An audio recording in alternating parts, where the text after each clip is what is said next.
નમસ્કાર મિત્રો, કેમ છો?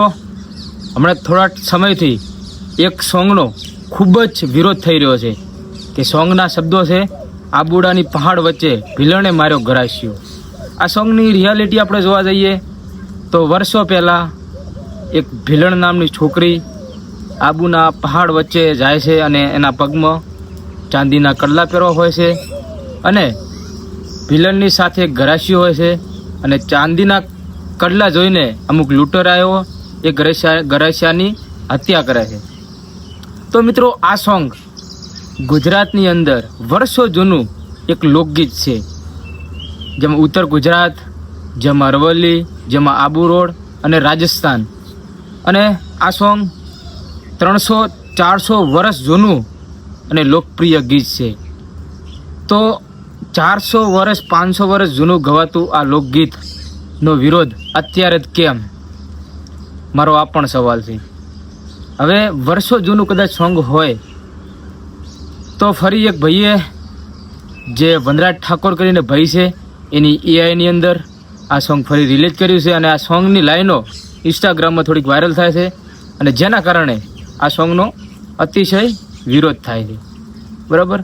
પરંતુ આપણે મોટા સિંગરોની વાત કરો, જેમ કે ગમન સાંથલ છે, જિગ્નેશ બારોડ છે, એમને પણ આ 10 વર્ષ પહેલાં સોંગ ગાયેલું છે, એમનો પણ વિરોધ કેમ કરવામાં નથી આવતો? શું ફક્ત ને ફક્ત તમે આ ઠાકોર સમાજને ટાર્ગેટ કરવા માટે સોંગ બનાવ્યું છે? અથવા સોંગનો વિરોધ કોઈ જાતિવાદિક માટે સોંગનો વિરોધ નથી, છતાં પણ અમુક લોકો પર્સનલ રીતે ઠાકોર સમાજને ટાર્ગેટ કરી અને જાતિવાદિક શબ્દમાં સોંગને લઈ રહ્યા છે કે જેના તમે અમુક લાઈનો પણ સાંભળી શકો છો.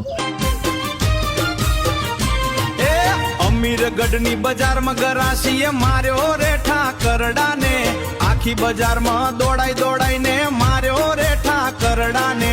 ઠાકરડો માફી માંગી માંગીને ફરતો રે અમીરગઢની બજારમાં, અમીરગઢની બજારમાં માર્યો રે ઠાકરડાને.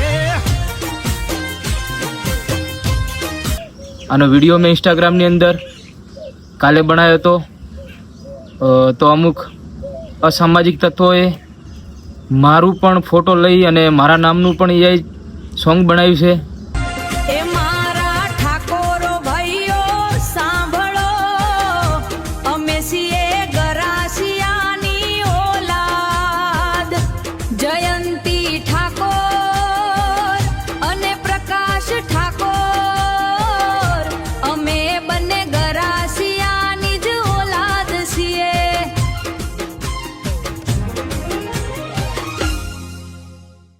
બરાબર ભાઈ, જો આપણે તો ભાઈચારો ઓન ટોપ. બાકી એ વિસ્તારના ઘણા બધા લોકો આવી વર્ષા ઋતુ હોય ત્યારે અહીંયા મજૂરી કરવા આવતા હોય છે, બરાબર. અમે તો ક્યારે એ લોકોનો વિરોધ કે જાતિવાદ નથી કર્યો. રેડી? તમારે વિરોધ કોઈ વ્યક્તિનો હોય તો પર્સનલ વિરોધ કરો, બાકી સમાજને તમે અશબ્દ ના કહી શકો. રેડી? અને સોંગ વર્ષો જૂનું છે અને સોંગ એકદમ માન અને મર્યાદાનું છે. આ સોંગની અંદર એક શબ્દ પણ જાતિવાદિક શબ્દ નથી. જેમાં ભીલ સમાજ, ગરાસિયા સમાજ, તમામ આદિવાસી સમાજમાં આવે છે, એટલે આ લોકોને ખોટું લગાડવાનું આવતું જ નથી. અને બીજી વાત કે અમારા ગુજરાતની અંદર ગરાસિયા રાજપૂત પણ આવે છે, એટલે આ વિડીયો ગરાસિયા રાજપૂત માટે નથી ભાઈ. અને વિરોધ કરો તો જોઈ વિચારીને કરજો, કારણ કે આ વિવાદ, એક સોંગનો વિવાદ મોટો સમાજમાં મોટા ઝઘડા ઊભા કરી શકે છે અને સોશિયલ મીડિયાનો અંત ક્યારેય બી આવ્યો નથી અને આવશે બી નહીં. રેડી? બાકી ઠાકોર કભી કમજોર લગે તો ટકરા કે દેખ લેના. જય માતાજી.